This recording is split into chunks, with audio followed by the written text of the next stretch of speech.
The largest region in Asia is also its least populous and speaks the fewest languages per square kilometer of anywhere outside of Antarctica.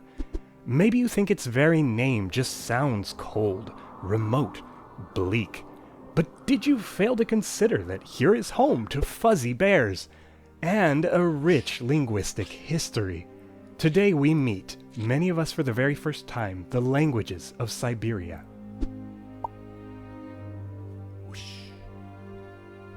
This world is full of languages with histories, and I'm here for that. I asked patrons to vote on unanimated geographies, areas that we haven't covered yet in an animation. The responses surprised me. See, I'd been reading in French about Bantu noun classes, and now during quarantine in Spanish and English about Mayan linguistics, so the language part of my brain was unprepared when the vote swung north, far north, to the Arctic, and to Siberia. Siberian languages. These two words aren't about a language family, but a language area. So let me pocket my family trees and start by pulling out a map and thinking about the land first. Then by the end we can navigate the languages of this taiga a bit more confidently. Oh, but let me turn it the way you're used to. North is up, right?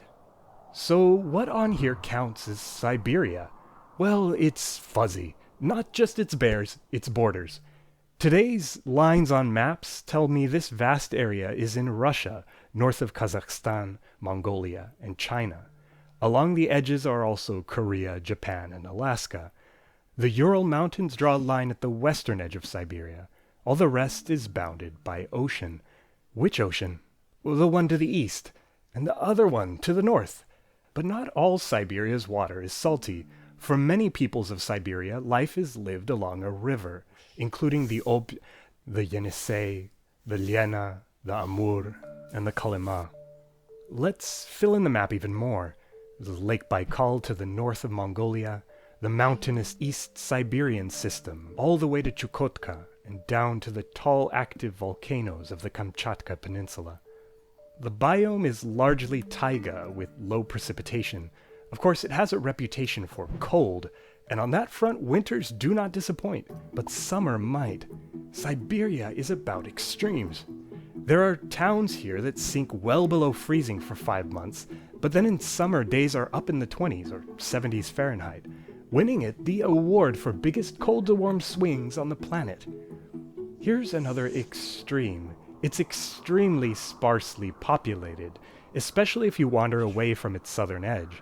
So I was unsurprised to see one linguist use the database of Earth's 7,000 languages to count Siberia as the least linguistically diverse place in the world.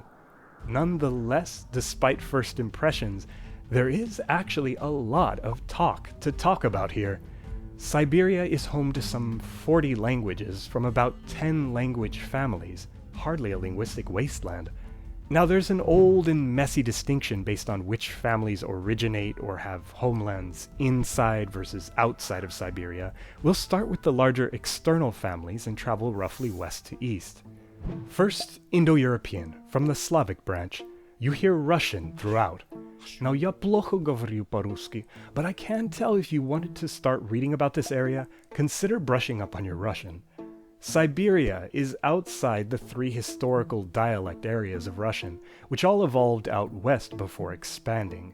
Siberia's Russian mainly has northern features, but it might be a compromise or mix, and it's making a big impact on the other languages in Siberia. Another large language family has a long presence here, and that's Turkic, spoken all across Siberia and in 2 branches. South and west, there's Kipchak, the same branch that includes Kazakh. North and east, you'll find one of Siberia's most spoken languages, Sakha, part of Siberian Turkic. Historically, Old Uyghur is in the same branch, and it's responsible for the script later adopted by the Mongols. So the earliest writings in the whole family are from Siberian Turkic. Another language spoken by a community of hundreds of thousands is one you'll remember from my video about Mongolic, Buryat, centered around Lake Baikal. There's actually even more Mongolic spoken along both sides of the southern edge of Siberia, including Mongolian and Daur. In my video about how Hungarian builds its long words, we panned over to meet its closest linguistic relatives living near the Ob River. These are members of the widespread Uralic family. Internal Uralic classification is a tricky topic I'm very happy to dodge this time, but to the north, Nenets, Selkup, and related languages belong to that same family. You'll know the outsider's name for another big family if you watched the one about the Altaic controversy. Lots of NativLang tie-ins today, I love it. Tungusic includes, in the south, the Jurchen tongue and its descendant Manchu, and Shiba and Nanai along the Amur River. Up north, the Evenki and Even have been a major cultural and linguistic bridge throughout eastern Siberia. The people are famous as reindeer herders and even reindeer riders. Oh, while we're here, the creation of this autonomous area in Russia brought in a more recent Indo-European language too, in the form of Yiddish. One more large family gets represented here. Skip to the edge of this region, and let me circle Chukotka. Right along the coast, and now split between two countries, the native language is Siberian Yupik, a part of Yupik Inuit Unangan across Alaska, Canada, and Greenland. Another relative, Sirenach, lived here until the passing of its last voice in the late 1990s, giving a source of knowledge for a language that's been hard to classify within this family. Okay, so you've met 5 extensive language families with some members native to Siberia. And then there are Paleo-Siberian languages, an imperfect term that groups together indigenous families entirely inside of Siberia. Typically, they have fewer speakers than in the past, and typically just a fraction of the people speak their own language. Even so, these languages remain important to their people and continue to fascinate linguists in and outside of Siberia. The westernmost is Yeniseian, traditionally spoken along an extensive north-south stretch. Today, Ket might be its sole living descendant. Judging from comments and suggestions, the thing that interests most language enthusiasts is the proposed link between Yeniseian and Dene in the Americas. But this tongue itself is worth appreciating. It's so full of interesting features. I heard and read legends of its quirks long before I knew the full story. Yukagir is the outsider's name for a family native to the lands west of Chukotka, including around the Lena River. Today there remain 2 languages, with perhaps a few hundred speakers between them. Grammatically, it is most often called out for its unusual and far-reaching focus system, which can be a challenge for linguistic theories to explain.